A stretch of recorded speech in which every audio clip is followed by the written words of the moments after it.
Only on ABC 57 News tonight, inflation may be on the way down these days, but we're all still feeling it and paying for it. Right now, experts say food and fuel prices are staying stubbornly high, but so are interest rates and the cost of housing, too.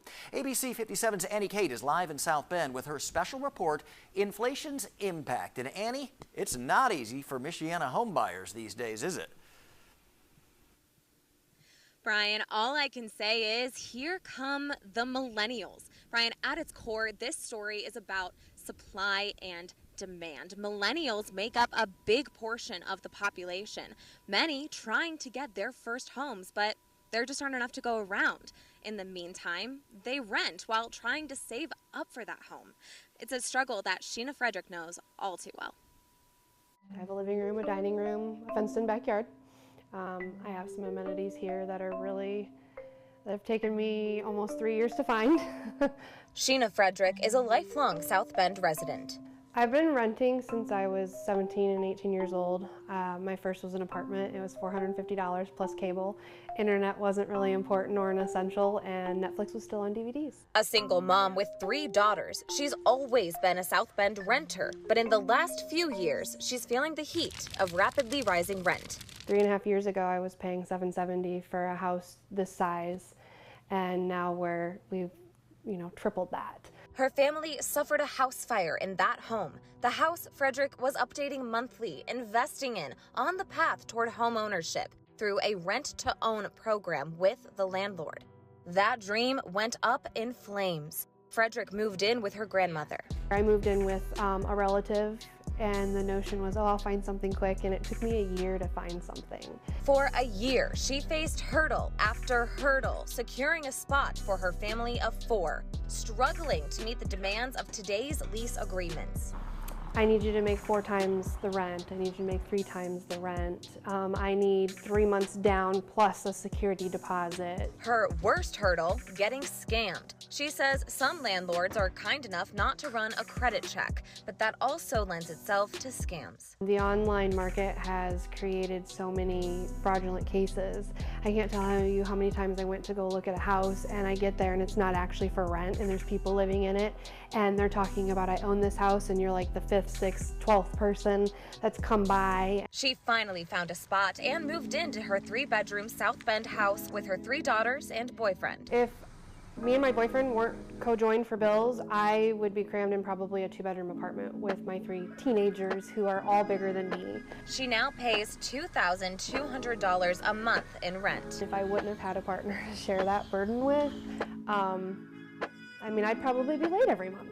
I would be late every month. Absolutely, I would definitely be late every month right now. Frederick is on a path to buy a home in the next year or so, but she's keeping her pulse on the local market. Her story's not uncommon. She's 34 years old. Frederick is considered a millennial, the biggest generation since the baby boomers.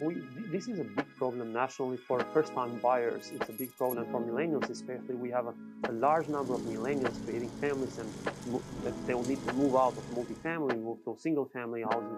And nationally, we have a shortage of single housing families. I sat down with Klajdi Bregu, assistant professor of economics at Indiana University South Bend. When I first moved here, I first paid for my 2-bedroom apartment $875, and now those same apartments are about 35% more. And that, just for context, I moved here in middle of 2017, so about 7 years ago. I wanted to put Frederick's story into context. Why is it so hard for millennials to get a house right now? He explains. First, you have the Great Recession and builders stopped producing so many homes in the country. On the one side, we have a shortage in terms of how much we have built because of the scare we got out of the Great Recession. And on the other hand, we had the Federal Reserve over the last couple of years keeping interest rates super low. So what that did is they increased demand, but the supply couldn't really match. Then comes a global pandemic, and even though the housing stock is low, interest rates plummet and the population spreads out. The root of the problem is both on the supply side and on the demand side. So we don't have enough single housing, and also we stimulated the demand way too much after COVID especially, but even before that somewhat. How can we start putting aside money to maybe get the house? It's a very good question, and it's a difficult one because it's not only rents that have gone up. The cost of living overall has gone up, especially in the last couple of years. After COVID, the cost of living has gone up as much as 20%. Inflation soared to record highs, and while the rate of inflation decreases, everyday sticker prices are still high, whether it's groceries, gas, or rent. His advice? Make more money. Get a side hustle. After all, Frederick did. I have sold keto-made meals on the side. If I wouldn't have done those things either over the last few years, my kids wouldn't do extra. They wouldn't do softball. Heck, get a roommate if you must. For those who can do that, that's been the trend that many people are doing it, and it's really helpful to save some money, to live with someone else, of course, and share the rent. That's what I did. I got a roommate. Yeah, it's very common now, yeah. He says the real solutions can't come from the aspiring homeowners, but the builders. The reason why prices are going up is because the demand is higher than supply is not keeping up. And our goal should be to fix the supply side instead of fixing prices, because fixing prices never really works. We should try to make building as easy as possible because what's been happening lately, because the interest rates are high, now the cost of building has gone up from that side. And if we can lower regulation somewhat and make it easier to build, then hopefully we can improve somewhat locally the supply, because only that will really solve this problem.